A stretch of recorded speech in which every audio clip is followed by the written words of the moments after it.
Good morning, everybody. Thank you for joining us today. We're getting started. Welcome to TechCA's Spring Symposium. This is the second of our major events that we've done. We had a fall forum in fall of 2020, and here we are again in the spring. We're pleased to bring you all together this morning. We've got a full lineup of dynamic speakers. We've got some great conversations about what is a core mission of TechCA, and that's bringing government and industry together to be better partners to serve the people of the state of California. We're the only such trade association in California that's doing that right now, and I'd like to think that we are an operation that's the most government friendly in doing so. Our leadership team, who just so happens to be hosting our call today, myself and Bill Maley, have spent most of our careers working in government, and we really believe that strong partnerships and transparency are the ways to build these strategies that are going to bring government and industry closer together in order to solve some of our most complex problems. Today's event is supported by our nonprofit dues from our member companies, along with some volunteers that make everything work in order to pull off events like today's Spring Symposium. I want to specifically thank some of our valued members that make it all possible for TechCA to serve government and industry.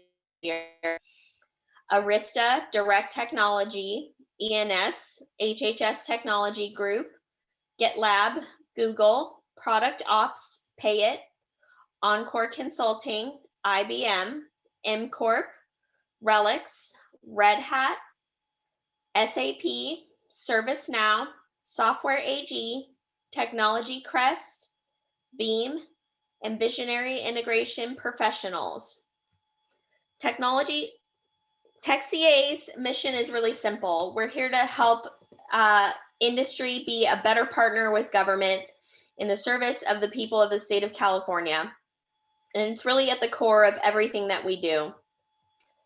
Today's lineup is extremely dynamic. I'm really happy that we have our state CIO and the director of the California Department of Technology, Amy Tong, who's going to help us kick off our programming today and give us an overview of how things are going with statewide technology.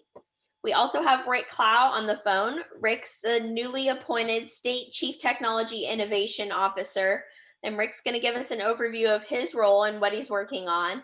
And then we have two familiar names, but in new roles. We have Russ Nichols, who's been recently appointed as the Deputy State CIO and Chief Deputy Director of CDT. And we also have Leanna Bailey Cremens, who's the newly appointed Chief Technology Officer. And those two are going to join us with a dynamic panel discussion on the department and their priorities.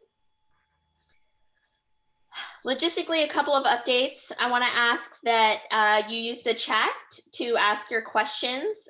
Bill and I are going to be moderating and filtering through all of those to make sure that we get them to our speakers.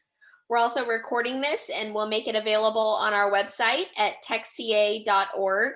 There's also tons of resources, events, and news available on the site, and even more for our members who have access to our in-depth insights. So to kick off our program, and she's joined us just in the nick of time, I want to introduce Amy Tong. She was appointed as State CIO by Governor Brown in 2016, and she was reappointed by Governor Newsom last year. At this point, she's the longest serving state CIO in California in recent times, and she's been extremely busy putting out fires. So we're really thankful that she's been able to make a few minutes to join us today. Please join me in welcoming Amy Tong. Thank you, Jennifer. Hi, everyone. I literally just got in time, was coming from another effort meetings, but I think it's a great opportunity, and thank you, Jennifer and Tech, CA for hosting this forum. I'm actually have a very simple role today because I think the stars of the webinar today are actually our brand new executive team members, which is Russ. It's a familiar faces to many of you. Leanna as well. And we have a newcomer who's foolish enough to come and decided to join the public sector from a private sector, Rick Clow. So I want to save as much time, for them to introduce themselves and just to, connect and chat with you all. As Jennifer introduced me, like, I can't believe I am actually the longest serving. That just means I'm old. But I'm really glad to have, new members of the executive team that are coming in. And as we always said, the role of crafting, state technology strategy, but more importantly, implementing those strategy is not a single person job at all, or even a single department. And that's why, aside from working very closely with multiple state entities in the state of California, we regularly touch base with our local entities, that's the county and the cities, and having forums such as this to connect with our vendor partners is very, very much welcome, because it does take that public and private partnership to get a lot of things done. I do have to say that when it comes to innovation and moving forward and digital transformation, I hope everybody by now have seen the Vision 2023 plan that was put together beginning of the year. It's just unfortunately both myself and the chief strategist, Justin Cohen-Chaparro, got pulled into the vaccine land in the past few months. So we haven't done a great job or as much as we would have liked to really promote and start implementing the visions that was laid out in the Vision 2023 plan. But in our day-to-day work, and we're hoping very soon we can come back to our day job and continue to carry forward the implementation. I think you all saw the three principles that was laid out, right? Putting people first, work on continuous and timely improvement, and then working together beats working alone. I think just a little bit of experience that recently involved in the vaccine land. Despite some of the things that you guys are reading, don't believe everything that you read. California is making just great strides with technology. I don't know, many of you have tracking closely how Californians are doing in its vaccination. Literally from back in January, without some type of a centralized approach, especially on the central reservation system, California was dead last in terms of our vaccine implementation. Now, that's not due to anybody's fault or anything. It's just that it was a slow start, no different than many other states are facing in the nation. But it was due to the great vision, of Secretary Richardson, and we were talking to other states as well. California is actually one of the very few states with the early, this is back in January, to say, hey, to augment, not to be a complete system replacement, but to augment what the pharmacies are doing and what many of the big hospitals are doing with their systems. Let's also provide a system that becomes the front door to many of the vaccination sites that may or may not be readily available or accessible to the variety of what the residents needs. So therefore, my turn was stood up as one of the three channels to get people to vaccine. Fast forward, literally just 3 months later, that's 90 days in system development, from concept to competitive bidding, to developing it, to rolling it out. Today, California is going to be, the total number of vaccination is going to reach 29 million. And if you're looking at the ranking of California compared to other states, I believe we're already hovering either number 11 or number 10, or maybe even above number 10. I know Rick is going to talk a little bit about that.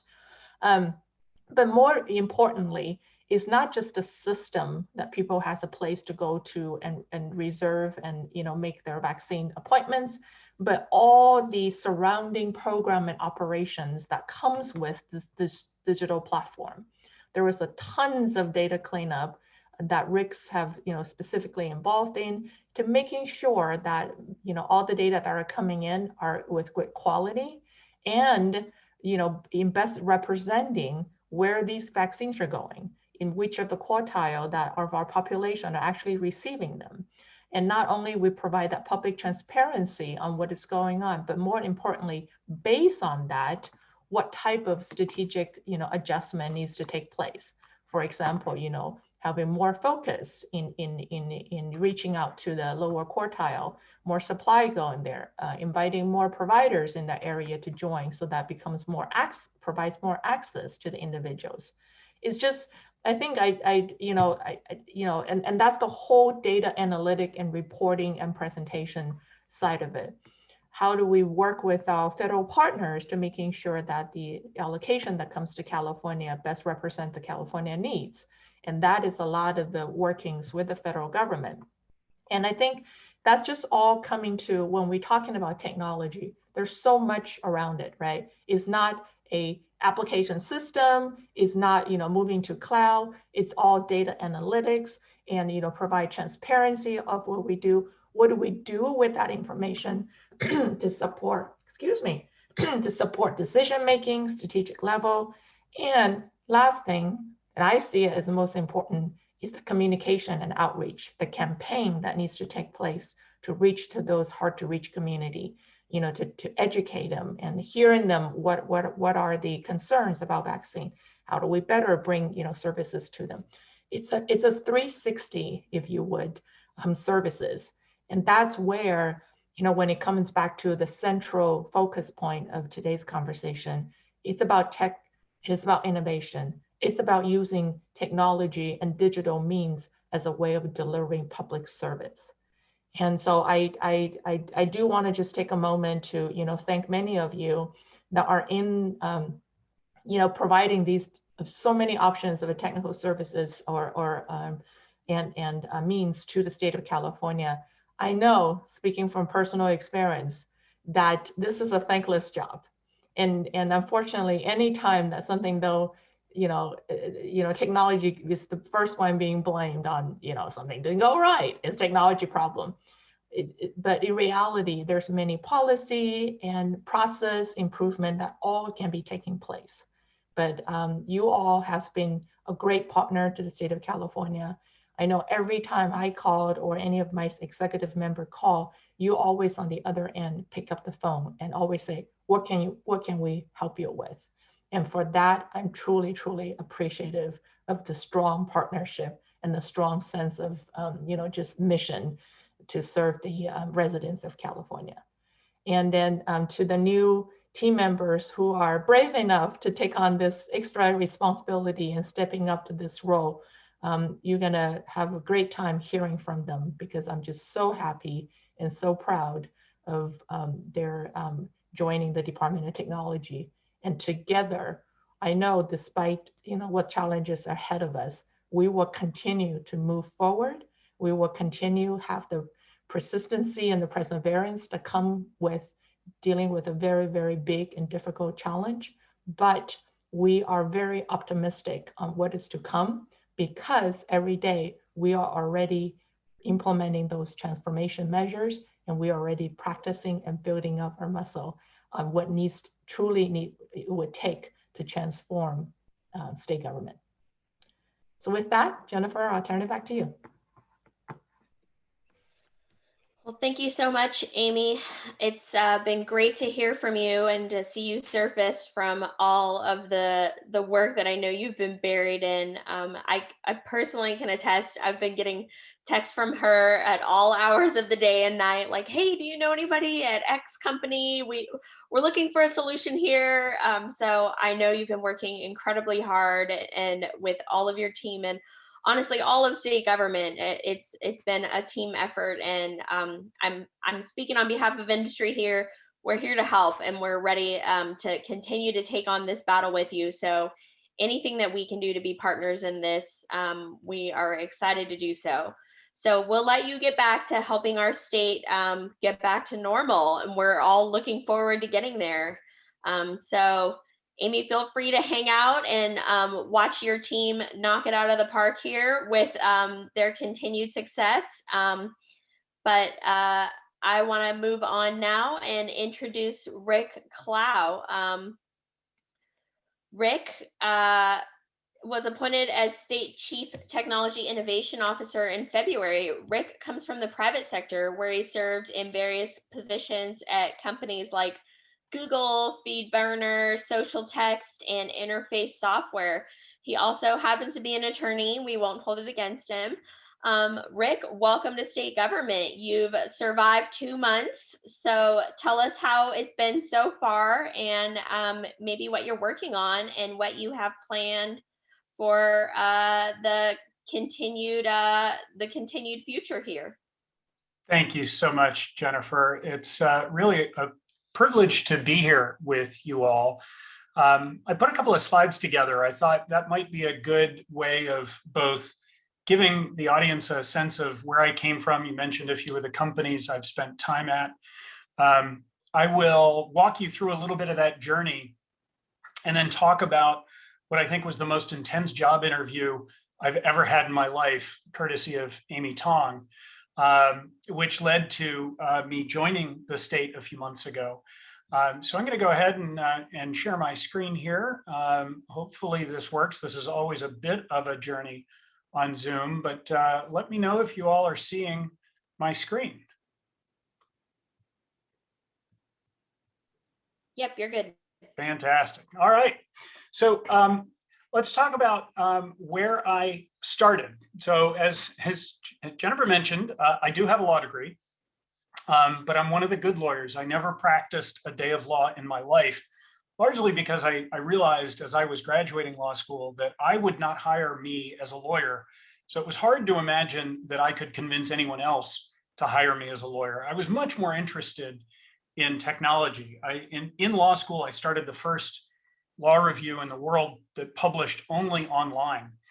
And from that sort of humble entrepreneurial beginning, went to work in a number of legal technology startups. And as you might imagine, that's a fairly small market.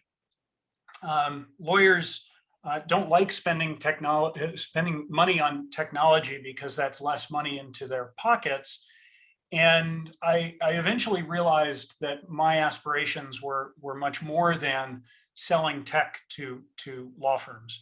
I went to work for an enterprise wiki company. Jennifer mentioned the company Social Text. It was my first experience working remote. The Social Text was based out here in California. I was in Illinois at the time. And it was also there that in Illinois that I started nurturing a bit of a political hobby. I've done some volunteer work for the Howard Dean campaign. That ended rather spectacularly in a bowling alley in Des Moines, Iowa. But interestingly, the tech team that had built the what at the time was really a first of its kind technology initiative inside of a political campaign, many of those same people got hired by a state senator in Illinois who was running for Senate. And that's how I ended up running the campaign blog for for Barack Obama after the Dean campaign, and got to know many of the folks that would stay with Senator Obama through to the White House. So I had this political hobby on the side. I was working with startups and happened to get to know a group of people that were in Chicago, creating this new idea of how to syndicate RSS content across the web. And we were not only a big part of the blogging ecosystem that was exploding in the mid 2000s, but also the very ground floor of what is now an enormous industry in podcasting. When I was at FeedBurner back in 2004, 5, 6, and 7, something like 70% of the world's podcast feeds ran through FeedBurner. So as a result of that, Google got really interested. Google had tried to do what we had done at FeedBurner and failed, which isn't a normal thing for Google. It generally succeeds in things it tries to do. So they acquired us. And one of the terms of the deal was that we were all going to stay in Chicago and then work for Google. So you can imagine my surprise when Google, in the week before the deal closed, told me sort of by the way, oh yeah, you're coming to Mountain View though. The rest of the team will stay in Chicago. So we bought a house online. which is not something I recommend anyone do, but we did because we didn't have a lot of time to get our family out to California. And for me, it was really a homecoming. I was born in Southern California. I had lived in the East Bay as a kid. My wife and I, for one of those legal tech companies, had actually moved to the Bay Area. So this was my fourth time living in California. And now, almost 15 years later, I can say I think it's going to stick. Getting to go to Google was an absolute dream come true. If you spend time working at mostly small startups, only one of whom, FeedBurner, really could be considered a breakout success, getting to go to a company of, at that point, 10, 11,000 people was just extraordinary. And almost from the first day, though, on campus, I knew the job that I wanted was the one job I wasn't going to get. Because for Google, to be a product manager, which is really in Silicon Valley, the PM is the CEO of their company. If you're going to be a PM, you need a computer science degree. And no matter how I would try and reconnect my 2 liberal arts degrees plus my law degree, they don't add up to computer science. I had been very technical from early days as a kid. We had an Apple II Plus computer in the early 80s. It had always been a hobby, but it had never been my training. However, the crash of 2007 and 8 had happened. Google was trying to turn Blogger, which was its 3rd largest web property at the time, into a business. And they were looking for people who knew the space, the business, as well as the technology. And so an exception was made. And I refer to it as the immaculate promotion. I got to be a product manager. So imagine my surprise, and probably Google's, when they found out that I was pretty good at it. Helped build what became known as Google Plus, and then got the job I thought I'd be in for the rest of my career, running the homepage at YouTube. 500 million people a week touching a product that I was responsible for was exhilarating. Really nothing like it, coming from startups where we would be happy at 1,000 users, at 5,000 users, at 100,000 users. 500 million users worldwide was really unthinkable. And it was a simpler time, all right? Nation states were not weaponizing social products like they have more recently. And I was having a blast.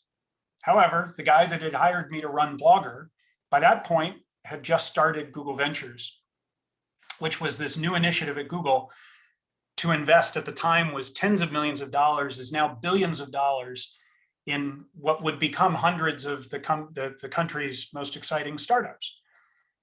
And they wanted somebody who had startup background, but who also knew Google from the inside, who could sort of be a best of both worlds in offering help to the companies that we were investing in. It was too good to be true, as much of my time prior to that at Google had been. And I decided to make the leap. I didn't know what it would be. It was brand new at the time, and it was hard for me to imagine how long I might stay. But I was there over 9 years, and I had a blast, learned a ton, had a front row seat to some of the most exciting companies over the last decade, but it sort of hit the end of the road. I sort of plateaued last year, was ready for a bit of a change, and decided to leave towards the end of the year. So taking some time off was great. I recharged. I enjoyed getting some more time with my family. But by inauguration day, was starting to feel the itch to get back to work. And you can definitely file the next couple of minutes in the be careful what you wish for. Because no lie, it was shortly after watching President Biden get sworn in that I called a friend of mine, told her I was feeling a little itchy. I wanted to be busy. I wanted to contribute. I wanted to work on important projects again. And she had just happened to that day talk to Amy Tong. And I had mentioned to my friend, I said, well, I'm not going to be particularly picky. If somebody needs some help, I've got some time on my hands. Like I volunteer. It would be great to feel useful. 2 hours later, I was on a call with Amy, And the next morning, I was drafted into working on what you heard her talking about a moment ago, which was the vaccine rollout. And in January, on January 20th, when I pulled this screenshot, California was underperforming the national average on the administration of vaccines. And as you heard Amy allude to, this was not necessarily we weren't getting enough shots in arms.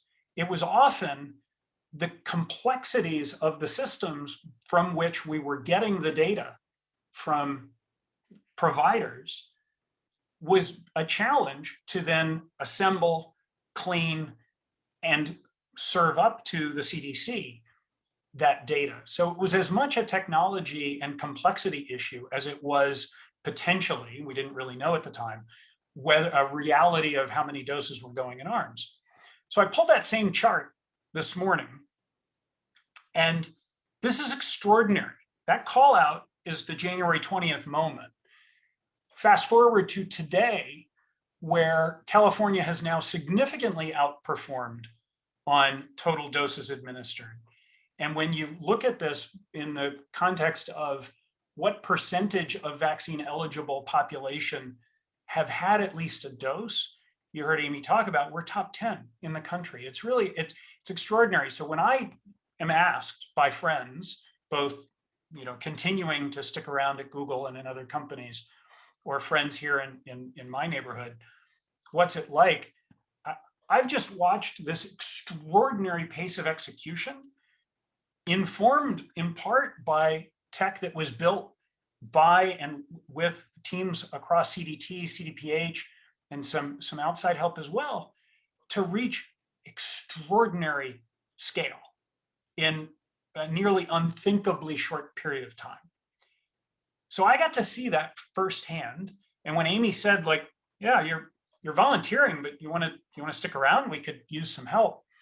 That's when I got to know a little bit about what OET is. And if I'd known about OET, honestly, last fall, when I was starting to think about leaving Google, I would have raced at the opportunity to be involved. So Amy talked about, I want to just share a little bit more of the work that my team, OET, has contributed to now prior to and then in post the time that I joined officially, working with our friends at ODI to put together some public-facing dashboards to just try and take in data. Here it looks really simple. You've got maybe a half a dozen data points and then county by county. It probably wouldn't surprise many of you. It surprised me, though, having had no prior familiarity with state technology and complexity. These half a dozen data points reflect dozens of disparate systems that prior to COVID did not talk to each other. And in near real time, what I was privileged to watch happen was outside consultants working with tech staff and public health experts at CDPH and HHS, working with teams at both ODI and CDT to figure out how to pull in all of this data, put it in one place, and then show the state of California what's happening, what's going well, where do we need additional work. The ability to take data out of federal systems and then report back so that the state of California knows where the vaccines are. This data is all pulled from our public-facing dashboards on the COVID-19 website.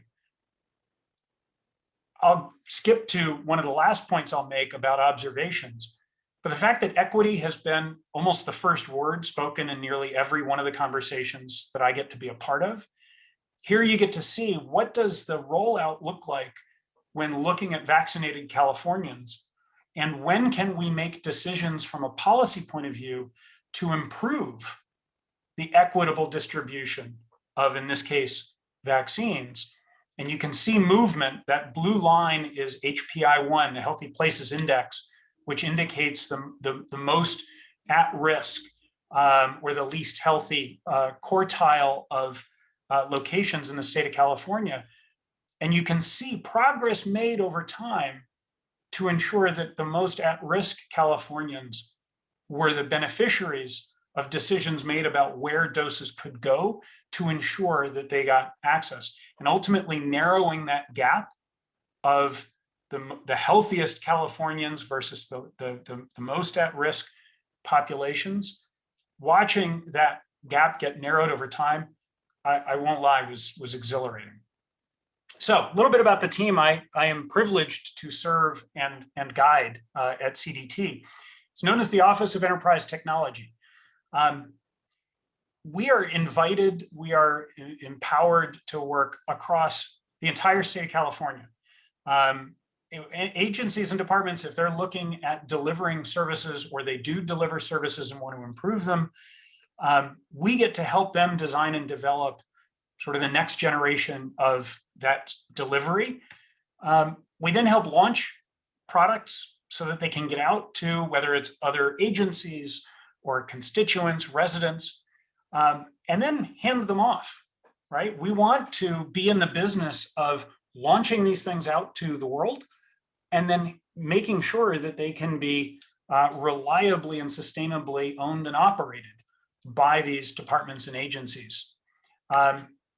Within the team, the people, we've got a team of web and user experience professionals who are designing and helping run a number of the ca.gov sites, building design standards, templates, running the publishing platform on which a number of these sites run, figuring out ways of connecting public-facing websites to some of the data and location information. We have a data and geospatial team combining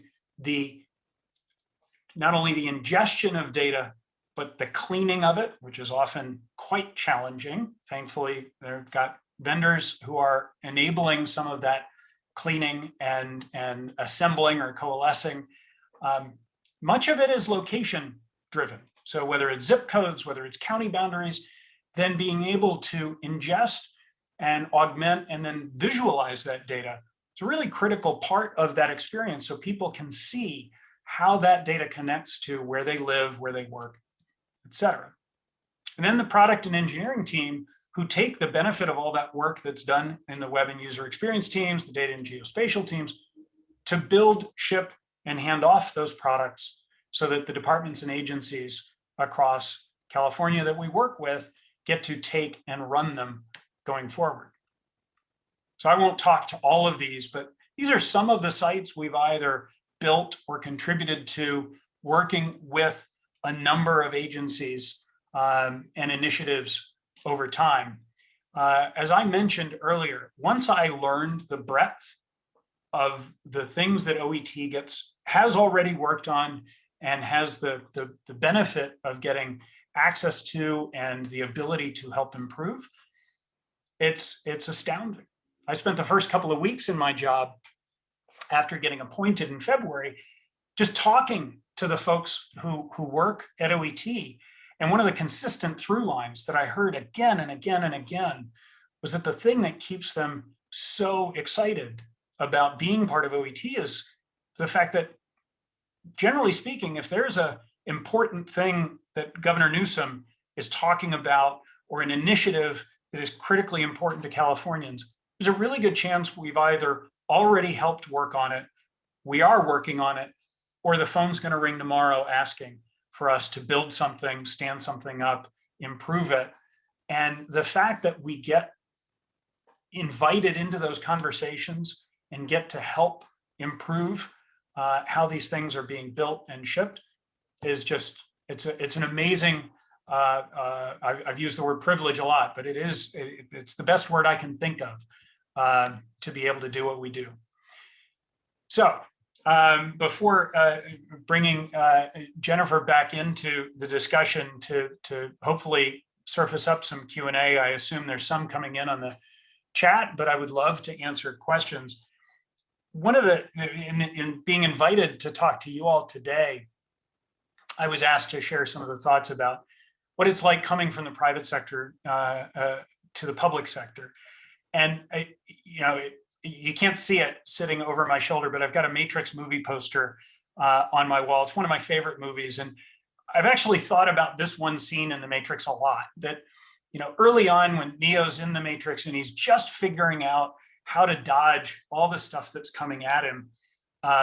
It's exciting, but it's also at times terrifying because there's just so much. And I'm floored at the pace at which things are moving. There are those in the private sector who assume that in the private sector, things move really quickly and the public sector is a little bit more staid, as maybe a charitable word that they might use. That has not been my experience at all. Now, some of that surely is thanks to COVID. COVID is a once in a generation challenge, no doubt, one that I'm excited as a Californian to say I think our state has risen to. But that has absolutely made day-to-day managing of the calendar, managing of priorities, very difficult. The goal is get to this part of the movie where Neo has a little bit more control over what's coming at him. And he gets to decide which of the challenges to invite and then tackle the ones that are most important. In terms of where we're heading, and I keep this, I actually have a printout of just this screenshot that sits on my desk and keeps me sort of centered on what has CDT declared about where we're going and how will we get there. These are the things I try and keep front and center for me. Literally, it's right behind that webcam on my wall. This is I try and keep front and center to keep me focused on why we do what we do and how to think about what are our priorities and how can we ensure that we're doing the most important work in the most impactful areas for the benefit of the most Californians. So I'm going to pause there. That gives you a little bit of a sense of some of what I've been working on. I am thrilled to answer any questions that have come in. I'm looking forward to hearing what you all would like to know that I didn't already cover. I've got a few, and I want to encourage people to keep typing them in here, and I'll screen through them. And if you're shy, you can either put them directly to me or you can email them to me, and I'll screen your names and make them totally anonymous. But Rick, I think this is a good one to sort of kick us off here. What do you think is your number one challenge this year, and what's your plan for having the private industry partnership to help you address it? Well, I wish I had confidence that I could say there is one priority. For those of you, any of you who might be familiar with some of my work at Google may have seen a video that I had done about how Google sets and manages its goals. It's a framework called Objectives and Key Results. And as a result of that video, which became very well known in the tech world, I got privileged to be brought into a number of conversations with companies large and small about how they set their goals. And I learned something really interesting, which is that the word priority didn't used to have a plural. That there was a priority, and by definition, it was the only important thing. We have corrupted that. We, not the state of California, we, society, have corrupted that so that priority does have a plural. I think that in the spirit of understanding that we will be working on the most important things and be guided by where those are, inevitably, the window of time we're in right now, it's COVID. There's no question but that is the most important thing, and that will be in the flow chart of how I spend my day. If something is coming to me and it's COVID related, it will get priority. The balance of the back half of the year, I think, is very likely to be floods and fires. And the tech that will support decisions, communications, I'm anticipating that will be an area where we need to spend at least some chunk of our time. In terms of partnering with the private sector, and even in some of the screenshots you saw, some of the tools and products that we're already using. I think when I look at what are we currently challenged by, what would enable us to move more quickly, more effectively,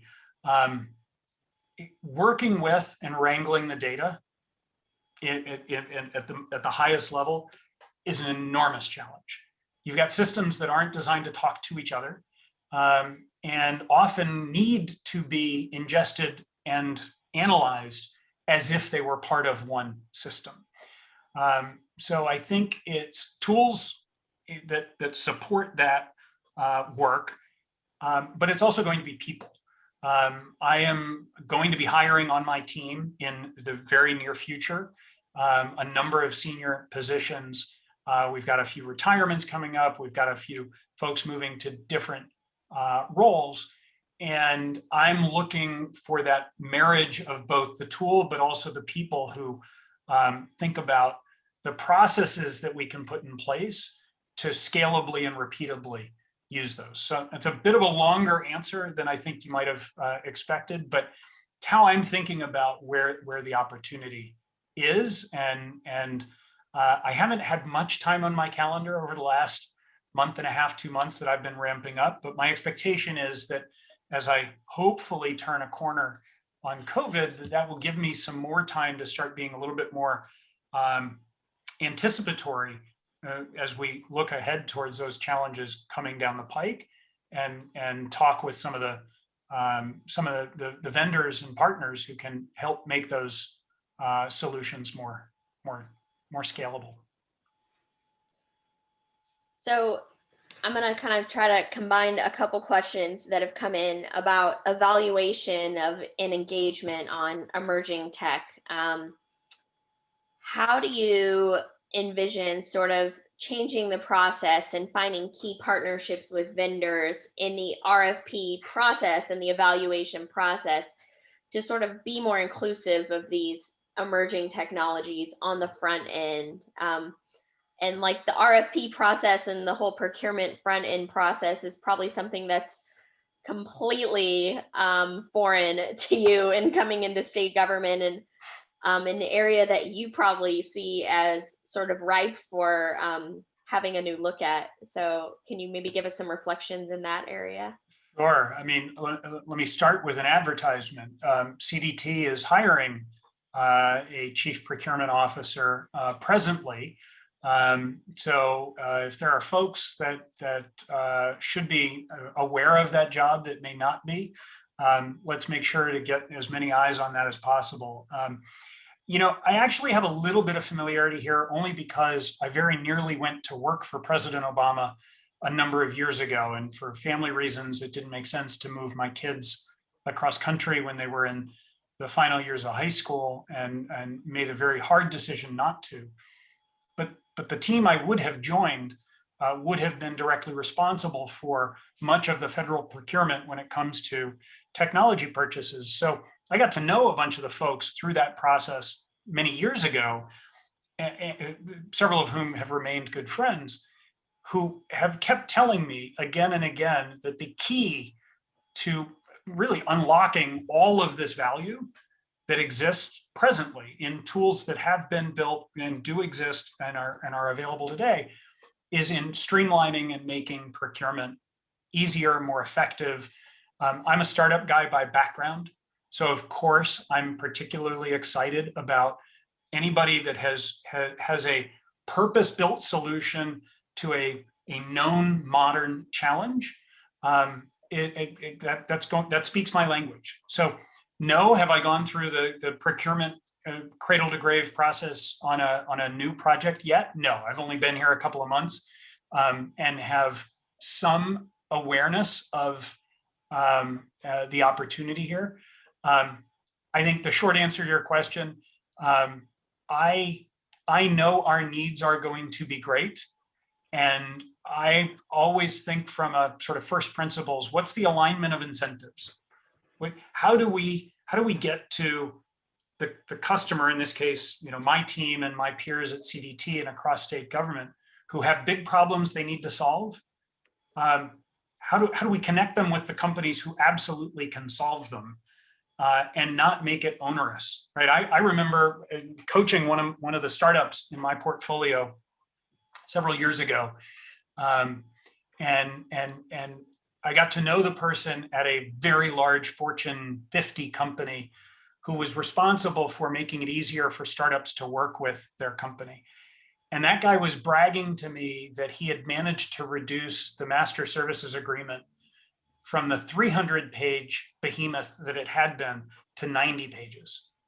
I was like, but that's like 89 pages too long for a startup. So yeah, I mean, getting 210 of 300 pages out of the document is a start, but you got like 89 more to go before it's useful for a startup. So I think I understand the complexity. I don't yet know what levers I have the ability to push on, but I'm absolutely recognizing that this is an area where, with the soon to be hired procurement officer, I think we've got tons of opportunity in front of us.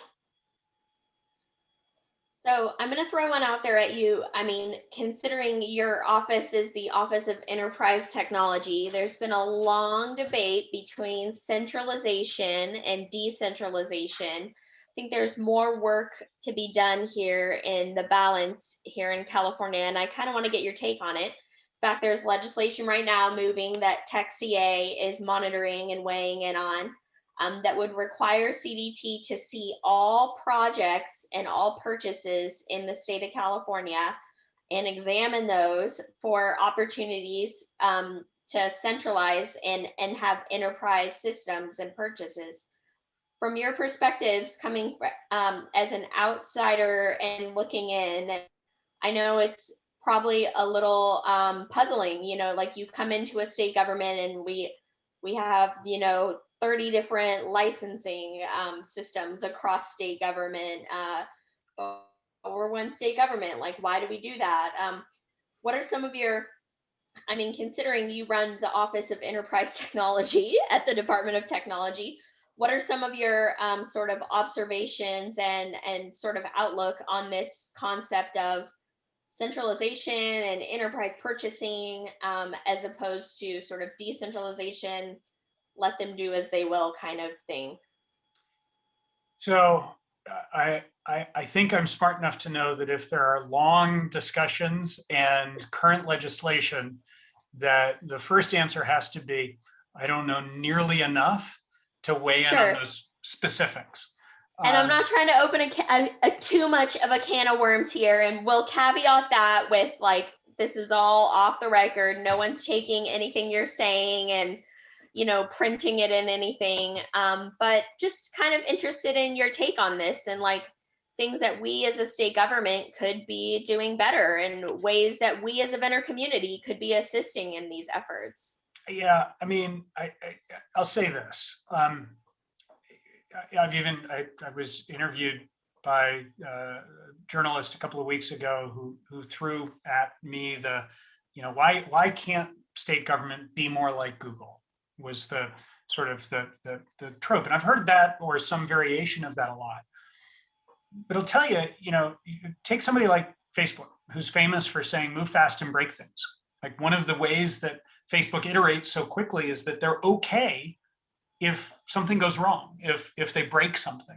Literally, it is encoded in their mantra. That doesn't work here. If you move fast and break things, there are Californians who pay the price for that breakage. And that is not the compact that we have here. So I think coming in with a lot of humility about, yes, I come from a world where things did move fast. But I mean, I'll give you a very simple, maybe somewhat trivial example. Clubhouse is one of the biggest, fastest growing startups. It just raised at a $4 billion valuation after raising it just under $1 billion 3 months ago. It's a iPhone only, iOS only, audio social network. They get to decide that they're only going to build for iPhone and iOS because they don't want to be distracted by those of us like me who are Android users. They want to just keep the product contained. We don't have that privilege.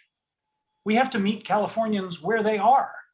And if that means that they've got a feature phone that's not running Android or iOS, that can't be a reason that they don't get to interface with whatever the tech is. So I realize I'm going a little bit afield of what you were asking about, but bringing it back to that question, I think, look, if what I can bring and the people I get to hire as we continue to build out the OET team are people who are familiar with and fluent in how things have worked outside of Sacramento as well as within and across Sacramento, then we get to be the best of both worlds. In the same way that when GV brought me in and I knew startups and I knew Google, like here, there are some approaches that work outside of state government that we would want to bring and get people to adopt.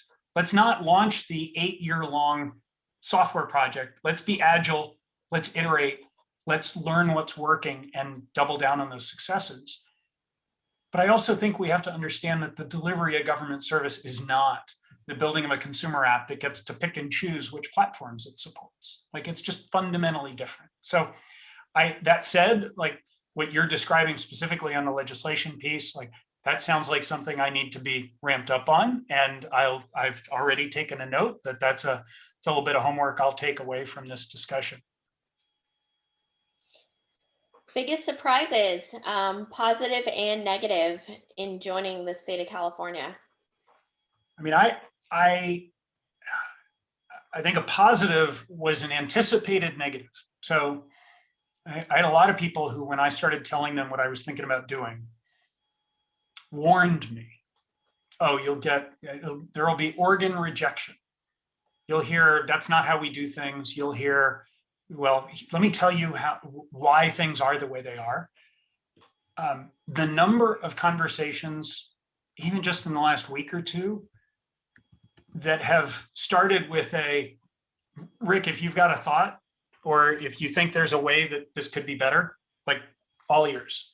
And that's not just inside a CDT. That has been with each of the agencies and departments that I've chatted with. There is just a hunger, a thirst for, bring us a good idea and we'll make it happen. So I think that lack of culture clash was a real breath of fresh air. I talked a little bit about the pace. The pace is blistering. I know I worked hard in my 13, almost 14 years at Google. Probably the closest analog I can have, and this will be a little bit perhaps surprising to those of you that don't know the history, but when Google Plus started, what became Google Plus, it was a bet the company initiative. Ultimately failed, and it's a fascinating story. But at the time, it was the single most important thing at Google. So much so that Larry and Sergey's office were in the same corridor as mine and those of the other product and engineering leaders at Google. There was nothing more important than this. I canceled vacations. I even contemplated getting an apartment in Mountain View so I could be closer to campus and not have to commute to the East Bay. I'd never seen anything like it prior to, and never saw anything like it in the decade after that I was at Google. That isn't even close. Like, order of magnitude different from what I've observed in these 3 months. Yesterday, I was at my desk for 14 hours. There were days when I was volunteering, January and February, where my first call was at 7 a.m. to be talking to some of the folks at CDC and the White House. And then the last call of that day would wrap at midnight. The commitment, the passion of the people that I've gotten to know, unmatched by anything in my career, which was incredibly exciting, but then awe-inspiring in the good and bad sense. I'm coming in at the 11th hour. These folks have been doing this for the last 14 months because of COVID. I was in a meeting where one woman told me she had not taken a day off, including weekends, since March 7th of 2020. And that, I mean, nothing in my 25 years have I ever seen anything like that. So the pace is blistering, but that's also, you know, you hear people talk about it's a marathon, not a sprint. We need balance and a little bit of time to take a breath, because that fatigue is real.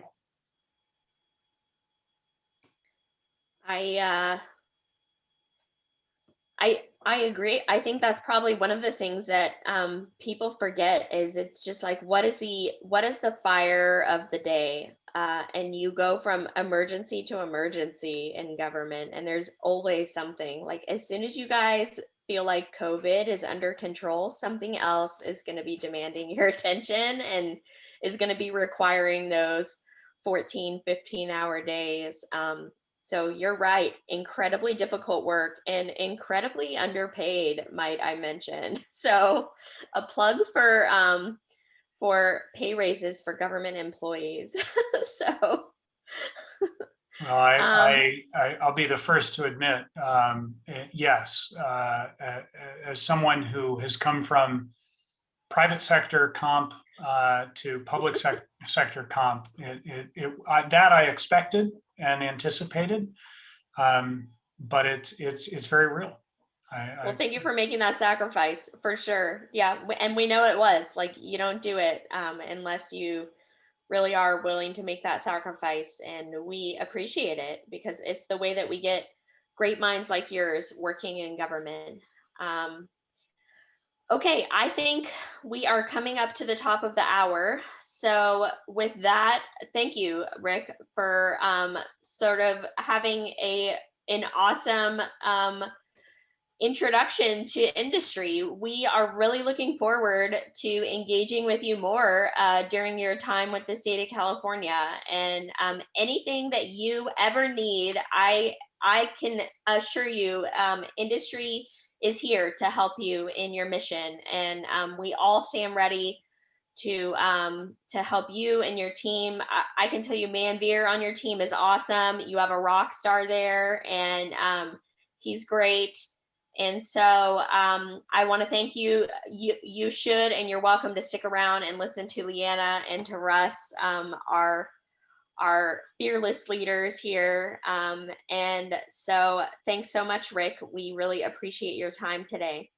Thank you so much for having me. I'm looking forward to working with you and everyone else that is part of this organization. So I want to turn it over. Our next speakers are no strangers to industry, but they've occupied different seats until recently. I'm happy to turn it over to TechCA's Chief Operating Officer, Bill Maley, to host our next panel discussion. Bill? Thank you, Jen. And welcome, Leanna and Russ, our State Chief Technology Officer and State Deputy CIO and Chief Deputy Director for Department of Technology. It's great to have you. What a fascinating discussion that was just now, Jen. Really well done. Great questions, and I think questions that also relate to our discussion here. And so instead of reading your bios, I think you're all very well known. You're both very well known in the state IT circles with your time in either CalPERS or CDCR or Correctional Healthcare Services. Instead of reading your bios, though, I would like to maybe just give you a chance to talk about your role. Both of you are new in your position at CDT. What a smart move by Amy Tong and the governor to bring you on board. So in a critical time as well. So maybe Leanna, we could just start with you. You are you're permanently appointed to a position that has been vacant, or someone was acting in for a period of time. So maybe we could start with you, just a little bit about your role. And then Russ, think about the same thing. We'll move to you after Leanna. Thank you, Bill. Nice to see you again. It feels like old home because I think we've been on panels together, Russ, you and I. So I think they keep referring to Russ and I as mature, seasoned. I think that's just a statement of saying we're old and been around a really long time. I think what Russ would agree. Actually, July will be my 34th year. I've been at 8 different departments and I've enjoyed everything that I've done. I would say I've been a CIO, I've been a CISO, I've been a Chief Health Director, and now CTO. And there's been some amazing accomplishments, like Rick was pointing out. You know, it's awe-inspiring what we do in the state of California. When I worked at Youth Authority, we did the first digital high school, and I ran across people that actually went through that and came out on the rehabilitation side and made 6 figures in telecommunications. Before Russ implemented SOMS, I was able to modernize infrastructure above toilets and in boiler rooms across the state, pulled broadband out to areas which I hope will be used to help the digital divide in California.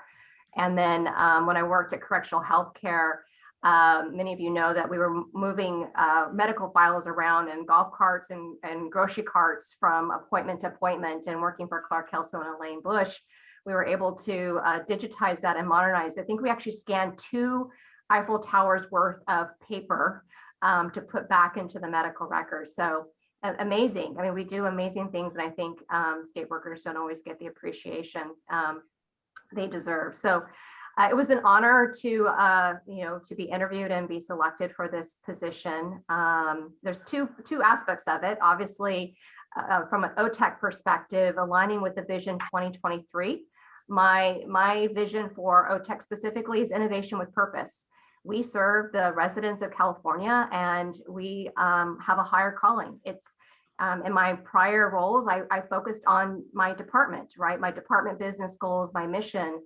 At California Department of Technology, we get to serve city, local, state departments and make sure that the services are highly available, that they're resilient to disasters and cyber threats. And so really, looking internally and making sure that our business model is as rock solid as it needs to be today, tomorrow, and into the future. I think Tim Garza always tells me it's future proofing. We're a team of operatives, and we want to make sure that, that we're making decisions that people are thanking us today and tomorrow. And then there's the Chief Technology Officer, which is a fairly exciting role because I get to build bridges and build relationships across the state. I mean, just yesterday, I was talking with my team and CalPERS, bringing people together to say, hey, it was actually a ServiceNow conversation. What struggles did you have when it came to modernizing this module? And they were sharing ideas. I think there's more that we could be doing as a state. As we talk about standardizing speed of delivery, we have a tendency to try to go solve all of these problems individually. And the more we can have that olive branch and reach out and make sure that there's those standards and those opportunities to discuss, there's brilliance across the state. We just need to tap into it and bring it forth to a solution. So that's why I'm here, and I'm loving the opportunity to work with Amy and Russ, Rick, and all the team members at CDT. Thank you. Well, Russ, over to you. Maybe everyone doesn't know the role of the Chief Deputy Director or the Deputy's CIO for the state, but actually both of your positions are statewide, in terms of policy and operations. Tell us about your role, Russ. I was hoping someone here could tell me what it was. So first and foremost, I want to thank Jennifer and Bill and all the members of this group for allowing us to be here. And I'll tell you, after listening to Rick and Leanna just now, I'd love to just sit back and listen to the two of them go for another hour. They are amazing representatives of this team. And, I'm proud to just have the opportunity to even sit in the room with them and the rest of the CDT leadership team. It is an amazing group, really thoughtful people that have essentially an ownership stake. To Rick's point and something Leanna said a minute ago, that level of dedication, it's not a bunch of people that are casual employees of the Department of Technology. They take it very personally, and not a person there is there because the salary is going to set them up for the rest of their lives. Everyone around that table firmly believes they're doing the right thing, and they are absolutely invested and literally take it personally when things don't go well. And it's very much what I've seen in my family. We own a small family business. My parents did. And it's that investment. You don't go home at 5 o'clock and shut off the lights and just plan to come back tomorrow. You own it 24 hours a day. And that's the mindset this group of folks has. And it's just a privilege to walk in and be able to work with them. So I won't go into a huge background of where I've been. I think most of the folks in the group know that. I've been in corrections for 10 years and before that, a number of other departments. And when this opportunity came up, frankly, it's not something that I had ever really considered before or been driving towards. But when the opportunity presented itself and I started talking to Amy and some folks in the administration, the opportunity to join this team and start to really change the trajectory of some of the things that we do in state government and work with our vendor partners, work with the departments, the local governments, to really transform the way we provide governmental services was something I couldn't turn down. I think the positive outcome in the pandemic in the last year is almost a universal acknowledgement that the way we've done government for decades isn't the way it needs to be in the future. And you see that reflected in our strategic plan and in a lot of the comments that Rick and Leanna have already made. We've got to change the model, and working with our vendor partners, we get to do that. And I think that's part of the role that the three of us have in particular, is figuring out how to change that model. Rick's point was right on. We cannot just turn out the lights on a product and go to a different direction because we have an obligation to people that use things now. But that should not be an obstacle for us thinking about how to do it better and continue moving those services forward. And these two folks in particular, in addition to Amy and Justin and the whole list of CDT executives, I'm really looking forward to see how we can work with all of our partners to move that ball forward. Thank you. Well, so speaking of Rick, one of the questions that we that I can see still from the fast scrolling chat here was one of the last ones that I saw was, Leanna, what's the difference between your job and Rick's job? You know, how do your roles differ? Well, we're two sides of the same coin. I build the infrastructure, and then he's the application and the innovation guy. So we innovate from both sides, but it's both are needed in order to modernize and to deliver services. So you know, we look for opportunities to bring Rick in. If sometimes I'm at a customer site and there's an opportunity that I see that, you know, at the application layer that maybe they need to be leveraging Rick, or Rick can be at a meeting and he's hearing where maybe there's some things that we could be helping a client as well. So I just really see us as two sides of the same coin and not really competing with one another, but complementing one another. Okay, thank you. So, I mean, in terms of the of that office, both of your roles, the two sides of the coin, obviously there's been a lot of a lot more emphasis on getting things done quickly, new websites out the door. I mean, has your staff grown? Can you talk about the organization and just the change in the last year, you know, versus the last since it was created, which I think maybe was a few years ago?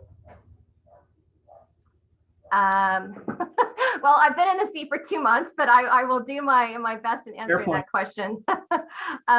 So the organization really hasn't changed much. What I will tell you, what we've been doing is working closely with each of the departments to look for cloud solutions and brokering deals. We've implemented recently a Microsoft licensing agreement that state departments can leverage in order to you know, to migrate and leverage those consulting services.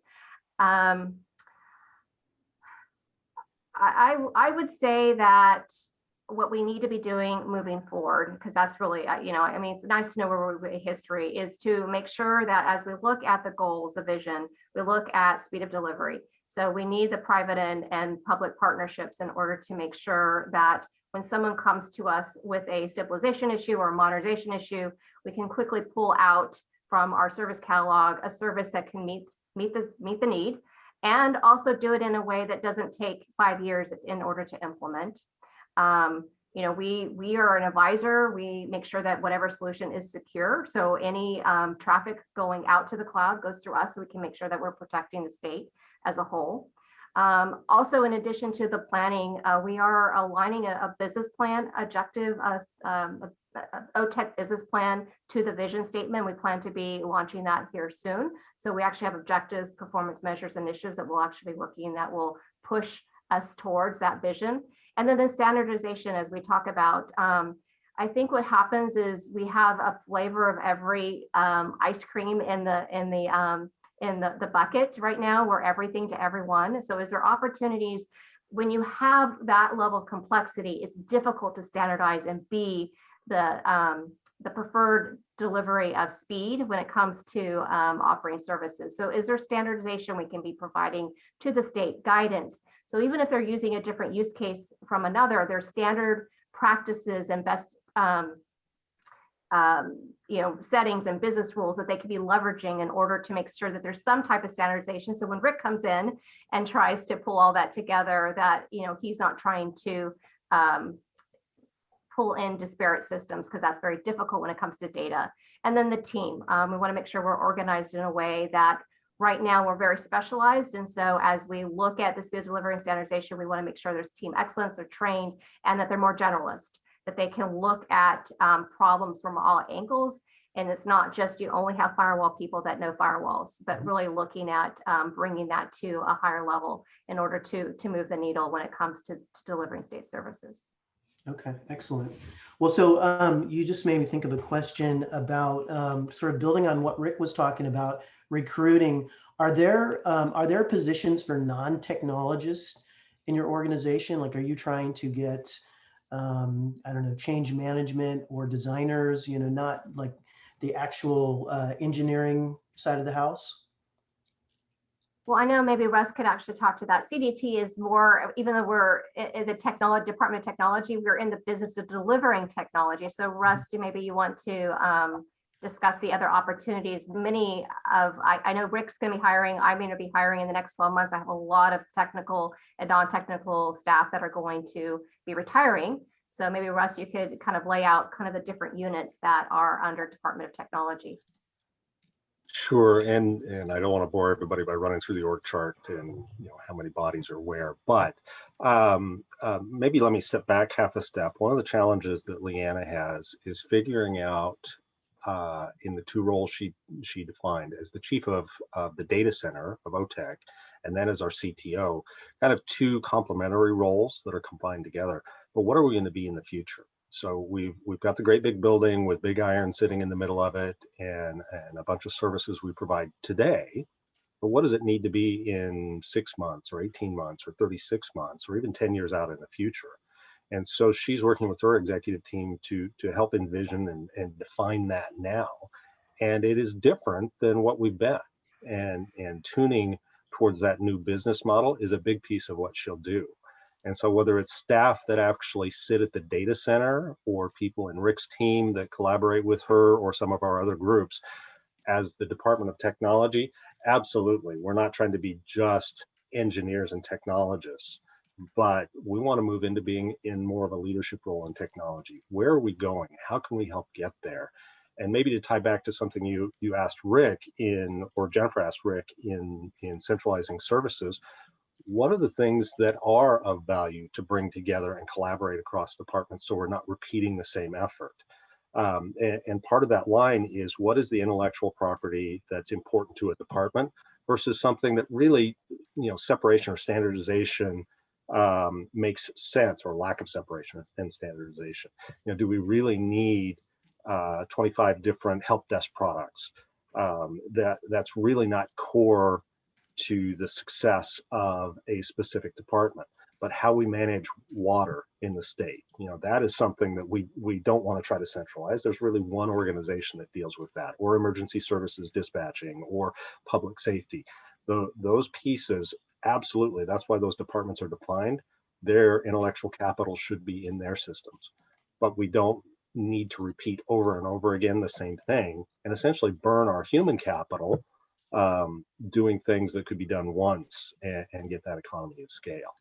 And so to do that, it'll take not just technical skill set, but it takes business process analysts and security minded folks. And a lot of it, and this is one of the things where the industry has changed the last few years, a lot of it is really a much stronger focus on the user experience. How do the people that consume our services, whether they're state employees in the department consuming OTEC or CDT services, or the people of California, how do they consume government services where they are? We've got to put things in the context of the people that have to consume them, not our vision of how they should be. And that'll take a new and different skill set than we've had in the past. And so, yes, we're absolutely looking to bring people into the different groups that can fulfill that role. Excellent. Great. Thank you so much. Well, so I'd like to shift the conversation to some of the questions that came in. As you know, we asked our members in the industry, what questions should we bring to this discussion? And we got a lot of interesting, questions from folks. And by the way, we have, I think, as many state staff on this webinar today as we do industry. We let anyone register and attend. And so, you're speaking to the industry, but you're also talking with, folks across technology programs throughout the state. So here's my first question that we got, from our membership is, it's about the Vision 2023 Challenge teams. So wondering if you could talk about the teams that are formed and what they're doing. Sure. And actually, let me pull that up just to make sure I speak to it. We really have, at this point, 3 groups that are essentially chartered and focusing on some of the things in Vision 2023. We're working with a group called the Aspen Institute, and they're looking at essentially our project approval and funding life cycle. We all know, after living through that over years in our careers, that is a challenge. And often the timing of fulfillment does not meet the timing of the need. And that's really been evident in the pandemic, where we've had, urgency to a lot of needs. But if we had to go through a normal PAL or project approval life cycle and then a normal budget funding cycle, we would have been stuck. So fortunately, we've had the executive authority from the governor's office on the emergency orders that allowed us to break some of those barriers. But what that's also done is prove that we can do it and make it successful. Now, we are looking at that, and with the help of the Aspen Institute, how do we take the best lessons learned out of that and continue that into the future while moving while not missing or overlooking some of the necessary oversight that we have from the legislature and Department of Finance and things along those lines. So there's a middle ground in there where we absolutely want to be more responsive and more quick in those processes, but make sure that we're focusing on the highest priorities for the state. And hopefully post-pandemic, the level of urgency on some of the priorities comes down a little bit. But to Rick's point, it's somewhat seasonal. Every year, summertime, fall, we move into fire season, and we'll have the next thing that comes with that sense of urgency. But we've got to figure out how to incorporate those lessons learned and move the ball forward. So that's one of the areas where Aspen Institute is helping us. We also are using the IT Leadership Academy to look at essentially a way to attract talent, to identify the talent that we need to attract in the first place. We mentioned, the changing in roles. It's not just taking a job and reposting it because now it's vacant. It used to be a DBA, but maybe it's not a DBA that we need. Maybe it's a business process engineer or things along those lines. We've got to look not just at what we've had, but what it is going forward.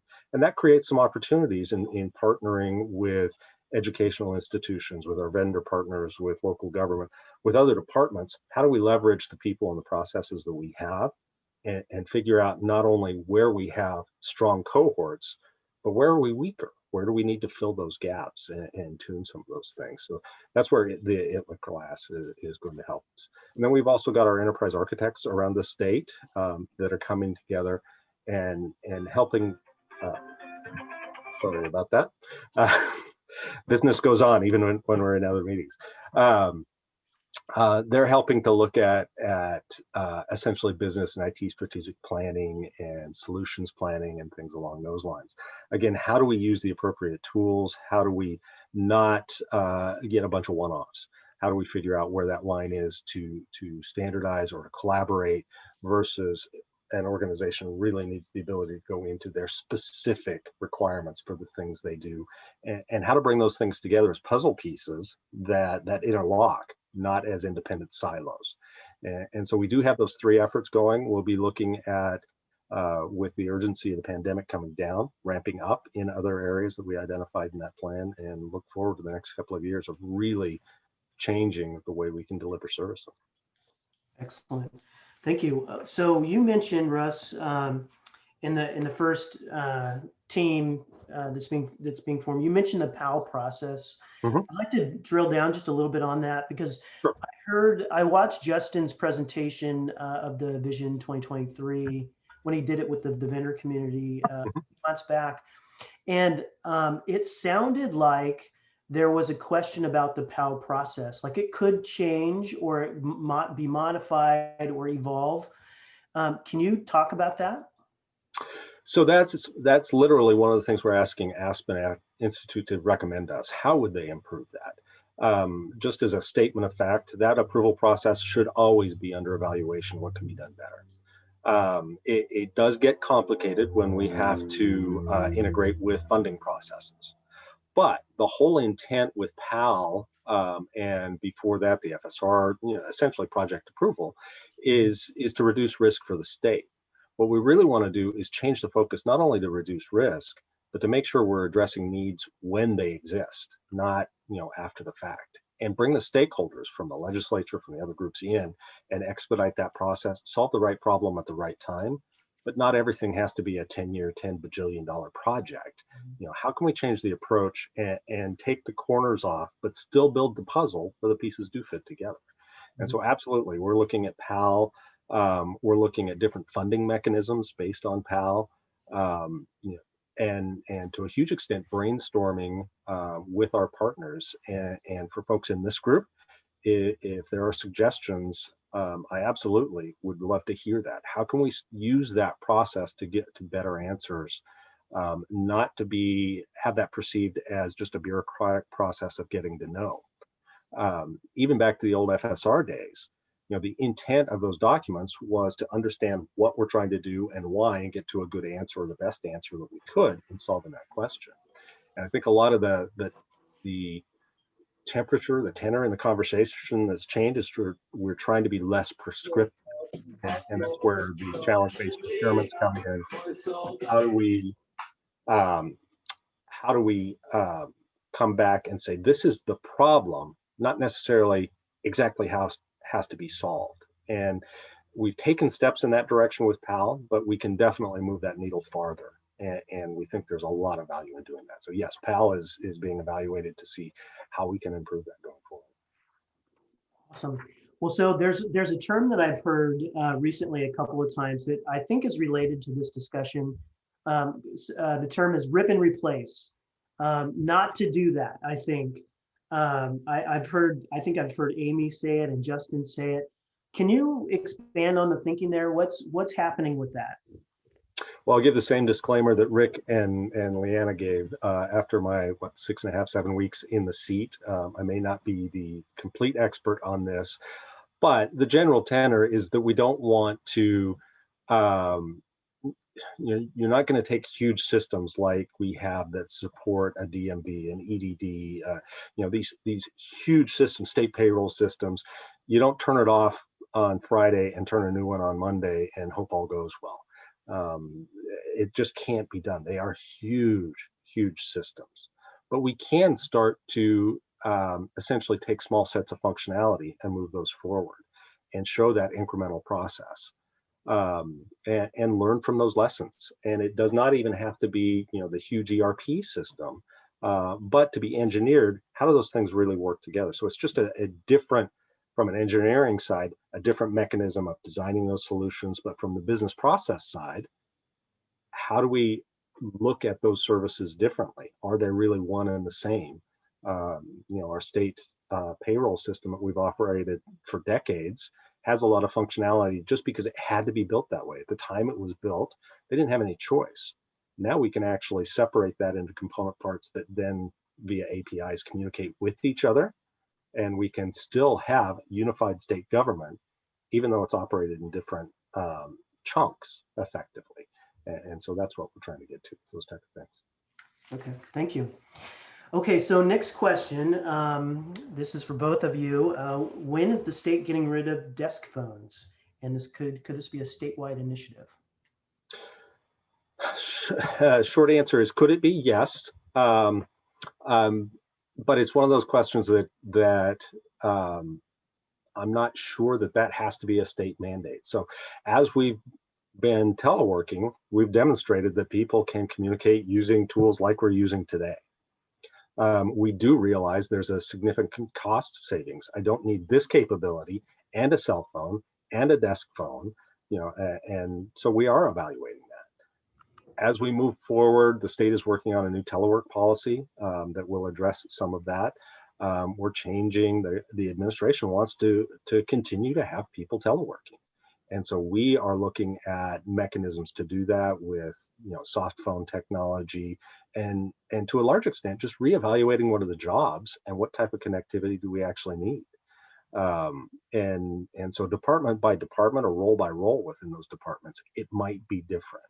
And so we don't want to try to come out with a one size fits all, get rid of your desk phones because they're inherently evil. That's not always going to be true or correct.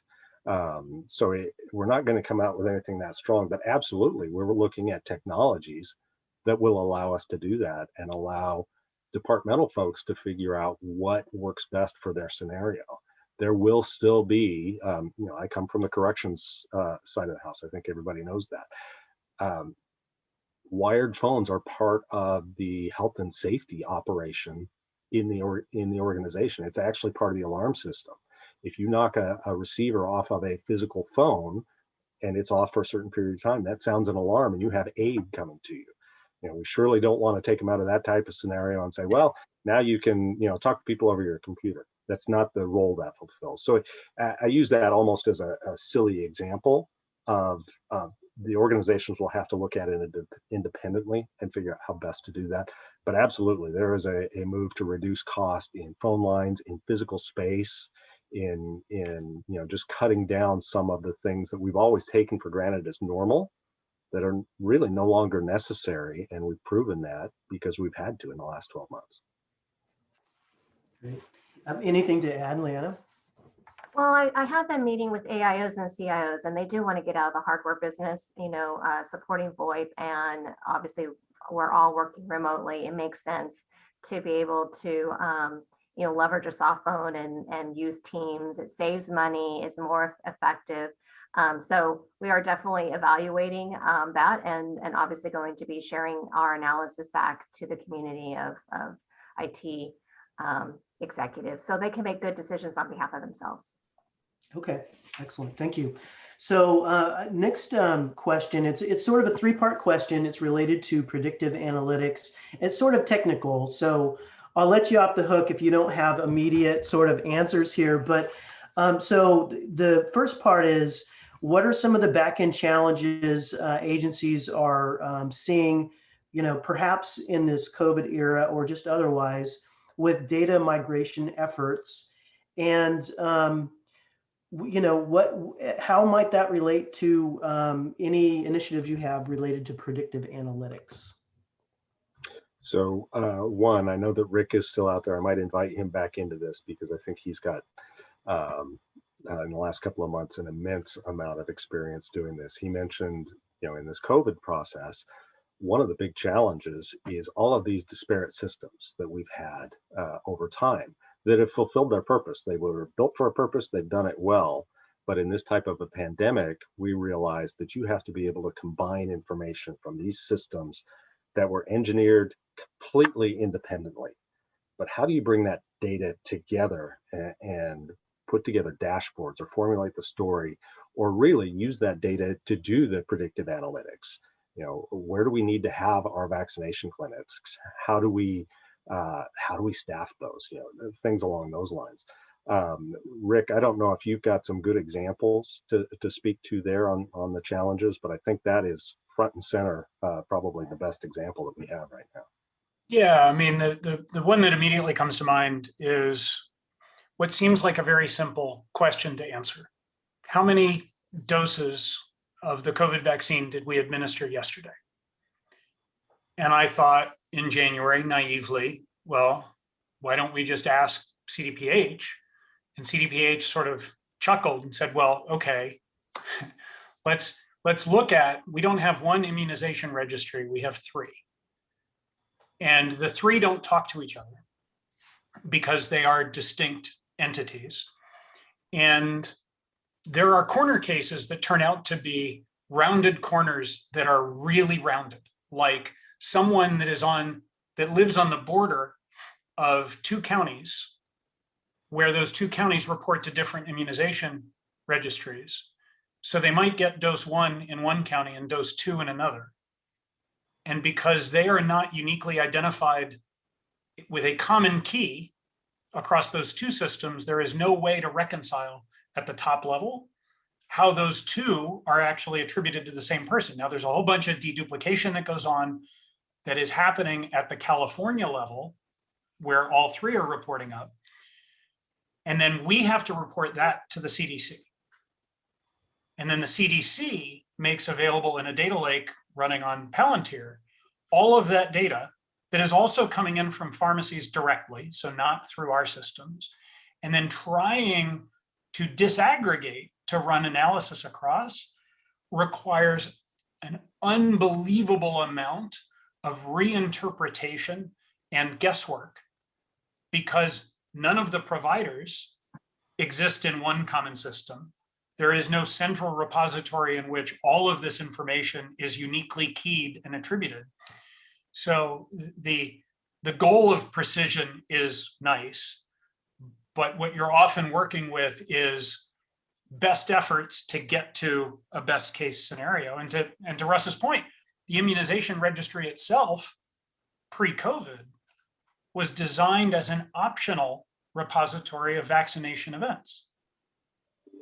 And then for the first time, we had requirements, because of federal requirements, that those immunization events had to be recorded, which then required providers who had perhaps never or only periodically reported information to then get in the habit of regularly reporting, and only then finding out that maybe their electronic medical record system didn't reliably report or didn't know how to respond to an error message that the immunization registry reported back. So yeah, there's the retrofitting and the attempts at doing the best that we can with systems that were ultimately designed for different purposes is an amazing challenge.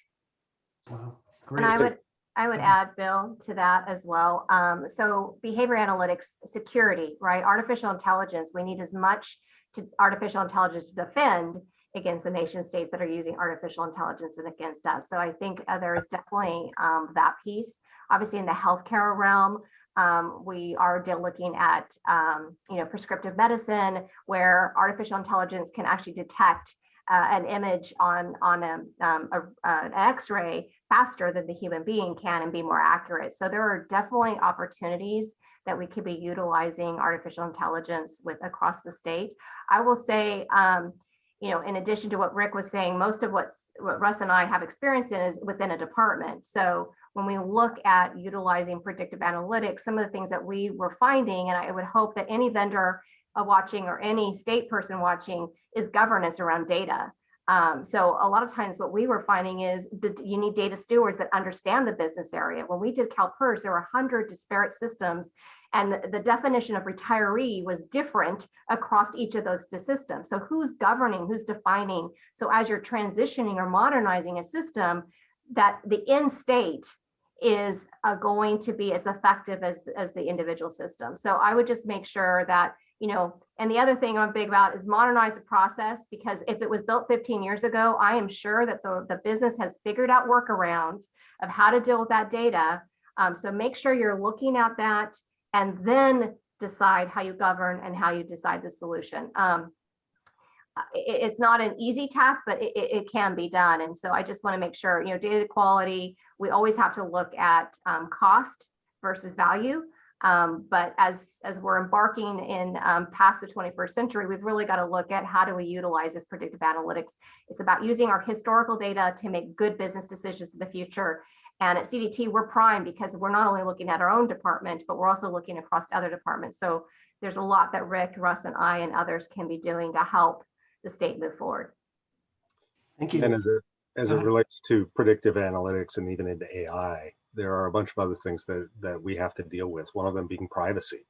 You can generalize data, but you also have to have a comfort level from the people whose data you're looking at, that it's not being used for other purposes, or that it's not being transformed in a way that frankly isn't okay. And there are ethical questions in there, security questions, obviously. We've got to be very careful in what we do. I absolutely agree. Predictive analytics and AI can be used for good, but we have to make sure that we protect it adequately and we don't empower somebody to actually use it for a negative purpose.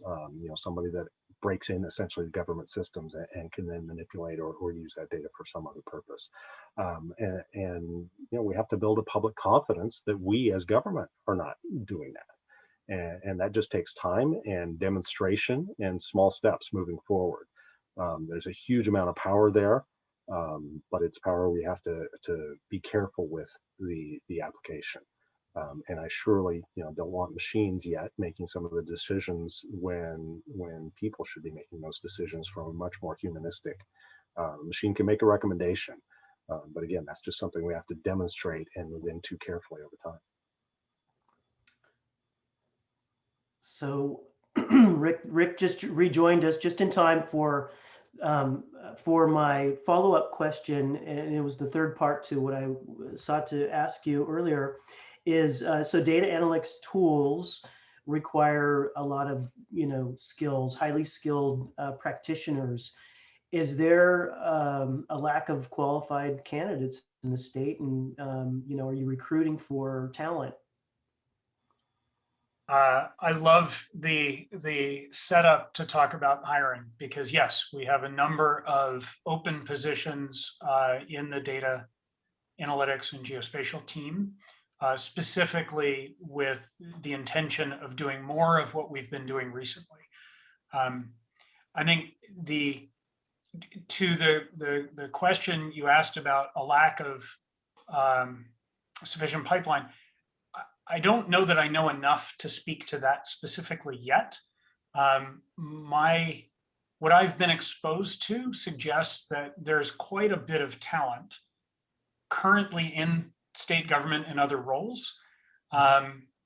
It's part of my job is to shine a light on where we need the role and to show the impact of the work that they do.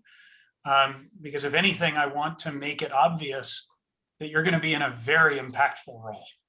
Like the more visible and actionable you can make this data, the faster the decisions get made and the higher the confidence that we have. We just went through an exercise that took the better part of almost 3 weeks. It was a wonderful case study where we saw data at the state level that we believed suggested that what we were hearing back from the feds was off. Not fundamentally wrong, just that we thought we had some insight and spent time digging in and arrived at that outcome, in part because we had some of those people who were able to just basically swarm on the challenge and say, we we think we understand this. If we're wrong, we'd like to know how. But if we're not wrong, we want you to know what we know. And so my experience has been that these people exist, but I think the awareness of how to apply the data analysis as a specific job function is unevenly distributed. So they may be doing something else and would like the opportunity to do it full time. So yes, we have several of those roles, and I anticipate we'll have more in the months ahead. Excellent. Well, so anyone else on this topic of data analytics? My next topic, the next question is procurement related. So Rick, I'll leave it up to you if you want to stick around for that one. I'll defer to the experts. Thoughts for data analytics? So in my experience, I will tell you, I don't have any statistics in front of me to say we have enough or we don't have enough. But from my experience, my opinion is data analytics and the use of the information in our system is a relatively new focus for us in the state. We've often built transactional systems and done reporting, but I think data analytics is a higher level, and especially when we get into predictive analytics and really using that data to empower decision making. It's not simply pulling a report out of a system, a tabular report that does a count.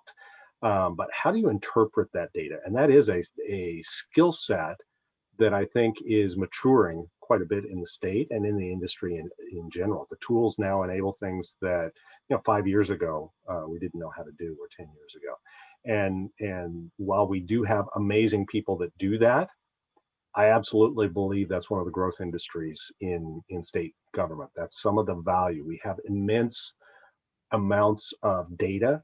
We need to be able to translate that data into information and make it usable through really smart people that can do that. And it's new to us in the big picture. And so, yes, I do think that'll be a growth area. And I don't think it's all in IT classifications. I think it's well beyond.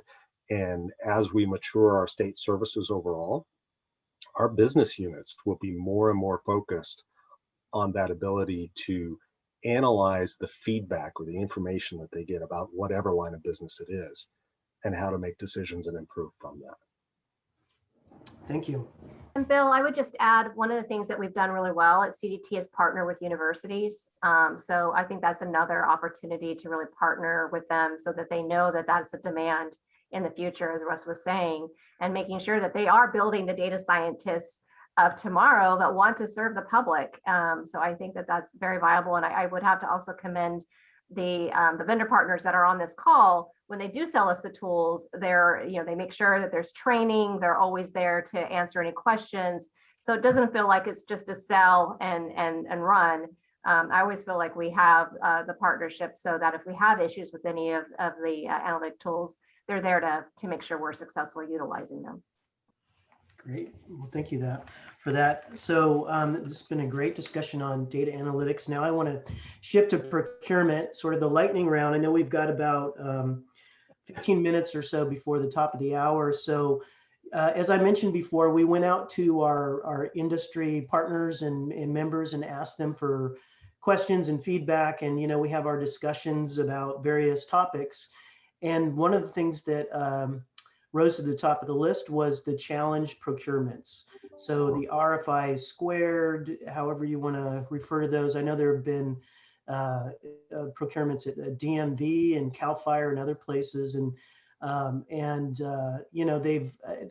believe there was an executive order that was signed by the governor closely after he was, sworn into office. And this has been, a tool for innovation for the state, I think. But what we've heard, some of the feedback that we've heard, and this is from the industry, is that they're overly prescriptive, or they have a tendency to limit the vendor pool in certain occasions, or sometimes there's a lack of transparency, like with who's winning or what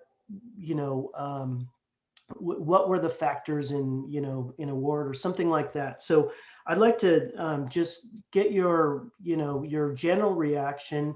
Maybe you can give us a sense of what's the what's the thinking behind them in the first place? And if you've heard this sort of feedback at all, and what's your reaction?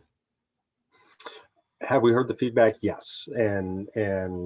I guess one of the things I would say is the term challenge-based procurement is new, but the contracting code that we use, that we base that on, is not new. It's been around for a long time. It's 6611. I think people know that. We used to call things alternative procurements, and it's gone through cycles. Challenge-based procurement and the RFI2 or RFI squared executive order that was signed by Governor Newsom, I think it was literally within his first day or two in office. It is really a challenge to do it better. And I believe CAL FIRE may have been the first one. I'm not 100% sure of that. I'd have to go back and look at the records on it. But that one, from where we were then to where we are now, is almost a night and day difference. We have shortened the time frame. We're being much more efficient with them. And we're investing a lot in continuing to mature and improve that process. It's not perfect yet.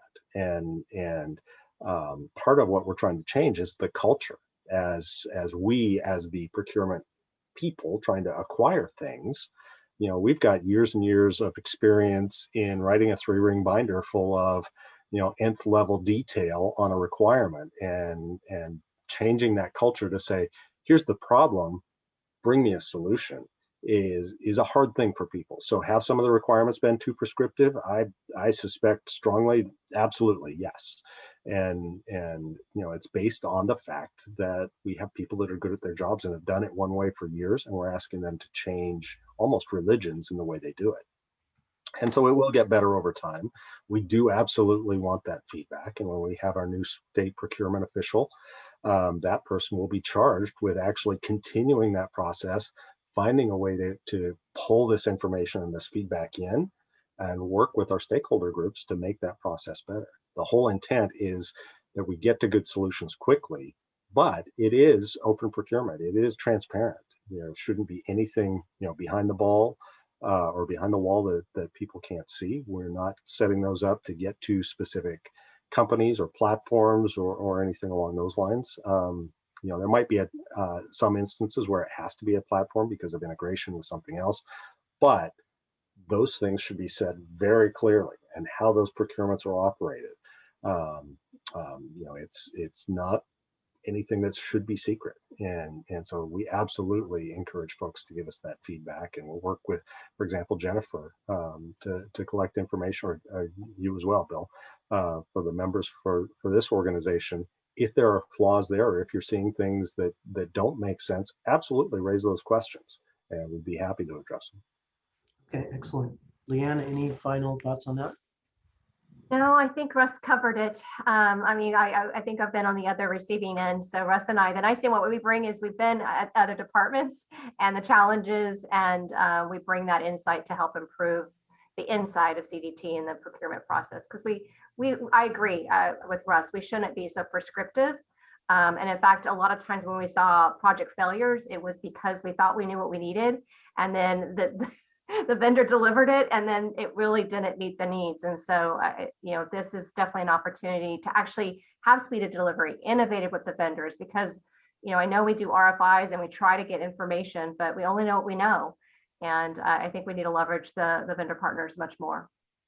Okay, thank you. So just to, you know, you mentioned feedback from the vendor community, and certainly TechCA is happy to help you with that. But generally speaking, what's your advice for vendors in terms of, you know, accessing you or trying to get information from the state? I've heard it before. You know, don't ask the question, what keeps you up at night? That'll surely not get you a meeting. But what's your advice? You know, how would you like vendors to, you know, generally approach the department? You know, what's a good best practice for vendors?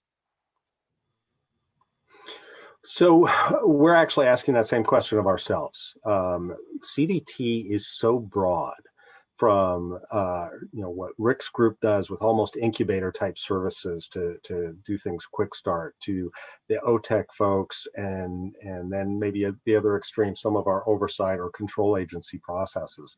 The things that we consume, some of them are just for CDT as a department. others, we're looking at how do we bring those services in for the state. And over time, I think it's been confusing, and especially in the last year where it's just been, emergency operations 24/7. We are stepping back and trying to figure out how to do that better, and work with the vendor groups, these organizations, to bring in those ideas so that you don't have to have the same conversation 9 different times, because there's a piece where health services might be interested, and then water resources, and then CalPERS. How do we bring those groups together and have one good conversation or a series of good conversations and elaborate on ideas rather than have the same conversation 10 times? And so we're tackling that right now. And so what I would suggest at this point is, as we work on that, and we literally have, Rick and Leanna and a number of the CDT staff actually working on that task right now. What I would suggest is really funneling some of those things through your organization. And if there are themes, let's see if we can pull those themes together. And we are going to work with you to try to be as efficient as possible. None of us have, enough hours on the calendar to meet independently on every one of these questions. So as much as we can, bring those together, and figure out where those challenges and opportunities are. We did something at the beginning of COVID where we asked for innovative ideas, and it was a mixed level of success that we had. We had some really good ideas, and a lot of the responses were frankly the same information that we'd seen in previous conversations, and trying to sift through that and find the needle in the haystack, or the gold that was in there. There were absolutely some diamonds of ideas in there, but we found that process was not very efficient in helping us identify them. So we are stepping back to learn some of those lessons and looking at a better way to do it. I don't have a great answer for that right now. So I think working directly with Bill and Jennifer, we can help to consolidate some of those things and bring those forward. Terrific. Okay, well, I have one more question. We have a number of, as I mentioned, state staff on today's webinar, CIOs, department CIOs, and others, just a full range. So here's my question. What advice do you have for the up and coming leadership? Folks, like, imagine yourself 5 or 10 years ago. What advice would you give to yourself? I'll bite my tongue. I think for folks, one of the general pieces of advice I would give for the state staff is figure out what your passion is. Too often we get folks, and this sounds negative, I don't intend it. The way the civil service process works, you have to take the test, you look for the job exams, and people will follow where the jobs are. What I would challenge people to do is step back from that a little bit and find your passion.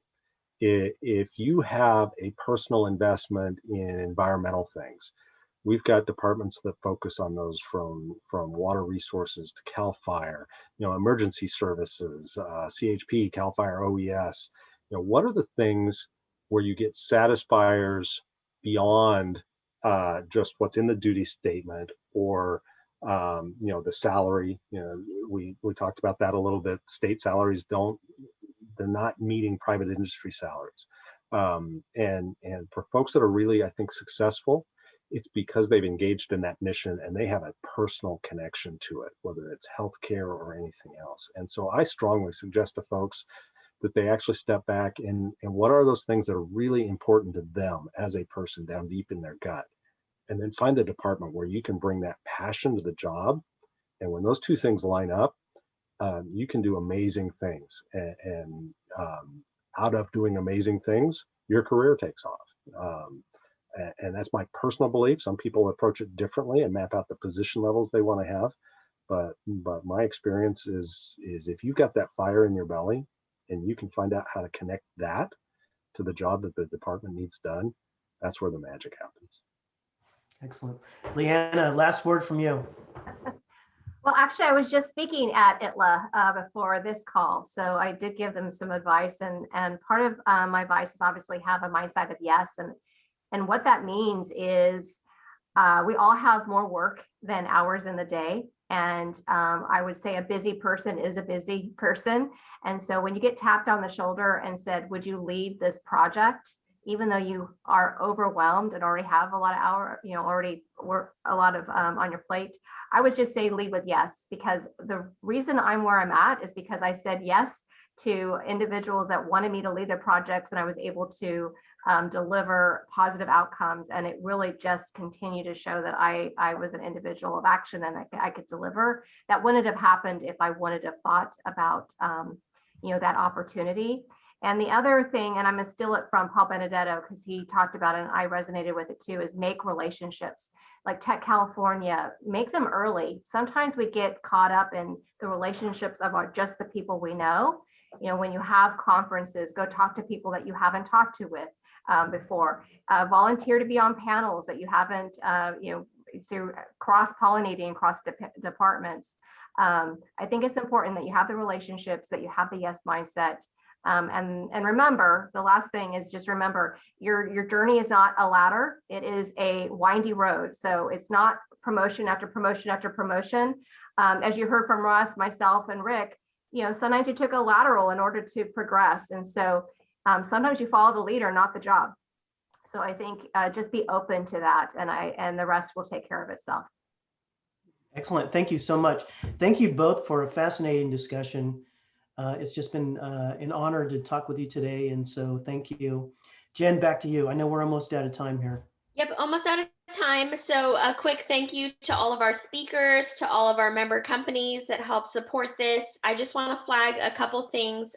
We're pinning down dates, but our next session that we're going to host this summer is going to feature the leadership team from the Office of Digital Innovation.